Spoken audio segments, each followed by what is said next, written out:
अस्सलाम वालेकुम व्यूअर्स। इमरान खान ने ISPR की प्रेस कॉन्फ्रेंस थी जो उसका दो टूक जवाब और खुले अल्फाज में चैलेंज भी किया ISPR को और आर्मी चीफ को कि क्या मसले हुए थे, किस तरह हुए थे और हमें किस तरह फंसाया जा रहा है या हमें ही गद्दार बनाया जा रहा है, वो किस तरह। इसका खुला ट्रायल होना चाहिए सबके सामने और टेलीविज़न पे होना चाहिए, तो उसके बाद पता चलेगा कि कौन क्या है और किस तरह कहाँ पहुँचा हुआ है। इसने इंसाफ का तकाजा तो ये है कि ISPR ने तो फैसला करके हमें दे दिया और जो भी बयान आते हैं एस्टैब्लिशमेंट से उससे वाजे होता है कि हम ही बगावत कर रहे हैं, PTI और इमरान खान।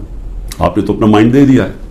तो अब सवाल यह है कि आप मिलिट्री कोर्ट्स में आप कैसे फैसला कर सकते हैं, क्योंकि जज, जूरी और एक्सिक्यूशन तो आप बन ही नहीं सकते। वो तो इंसाफ होता ही नहीं है। इंसाफ तो वो होता है कि मेरा मौकफ है और एक एस्टैब्लिशमेंट का मौकफ है, बीच में तो कोई जज बैठ के फैसला करता है ना कि कौन ठीक कह रहा है। मुझे मौका दिया जाए, मैं इंशाल्लाह साबित करूंगा। मेरे पास तो अब आहिस्ता आहिस्ता सबूत आया ना कि ये पूरा प्लान करके 9 मई को इंतशार किया गया है। ये जो जगह जलाई गई है ये प्लान हुआ था पहले से। ये जो पकड़े थे 10,000 लोग, ये पहले से प्लान बना हुआ था और ये प्लान सिर्फ एक मकसद से था कि तहरीक इंसाफ को खत्म करना है।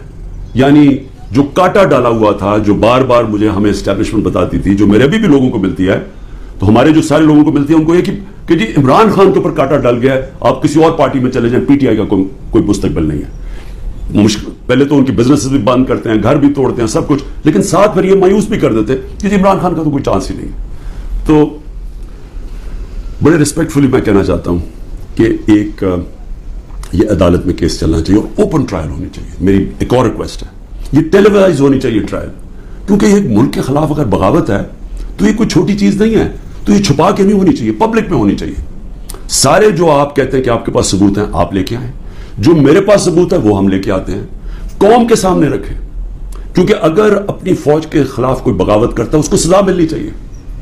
मेरी तरह का आदमी जो फैसला सारी बाहर 20 साल बाहर कमाई की, सब कुछ बेच के आज मेरा पाकिस्तान में, मेरा एक पैसा पाकिस्तान से बाहर नहीं है। तो मुझे अगर गद्दार कहा जा रहा है तो मुझे मौका मिलना चाहिए अपने आप को बेकसूर साबित करने का पब्लिकली।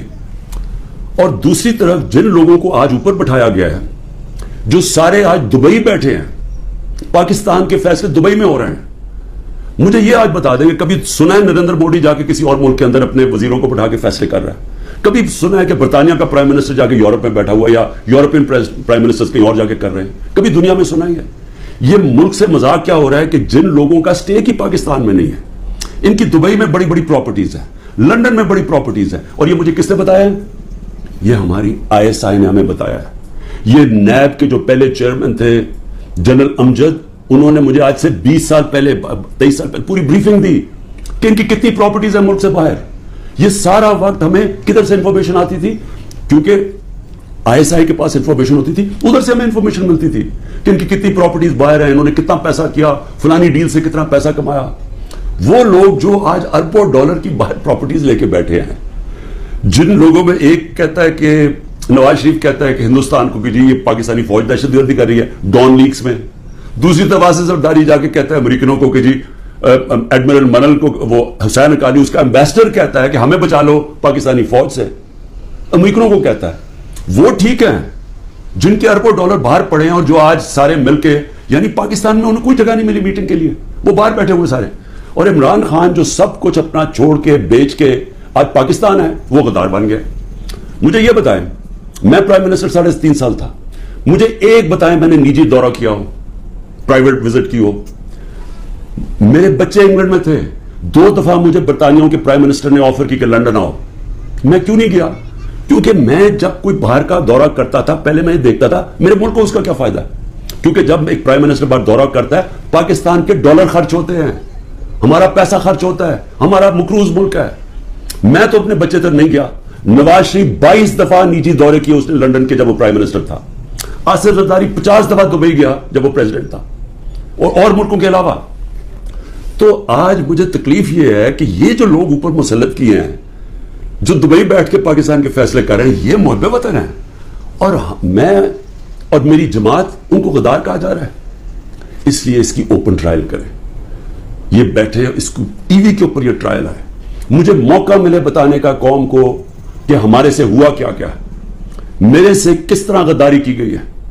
किस तरह मेरे से झूठ बोले गए हैं, किस तरह कमर में चाकू मारा गया है, और आज पाकिस्तान को घुटने पे पहुंचा दिया है।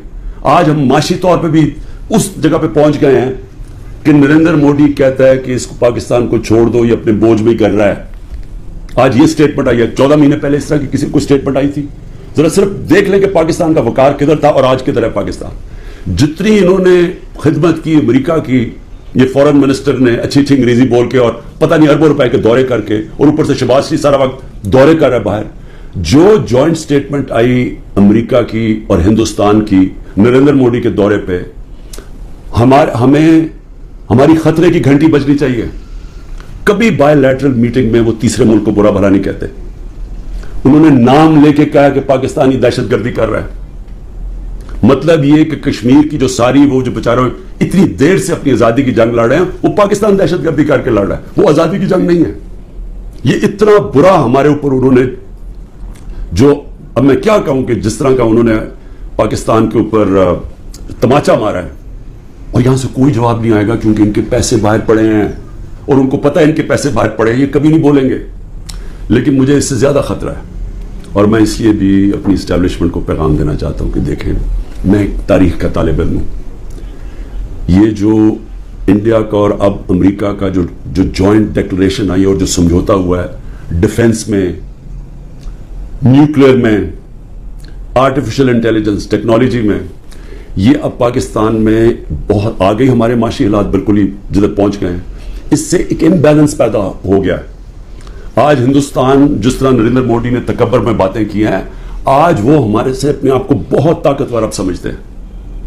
और जब उन्होंने कहा ना कि अपने बोझ में गिर रहा है, वो अपने बोझ में गिरने नहीं देंगे, वो गिराएंगे।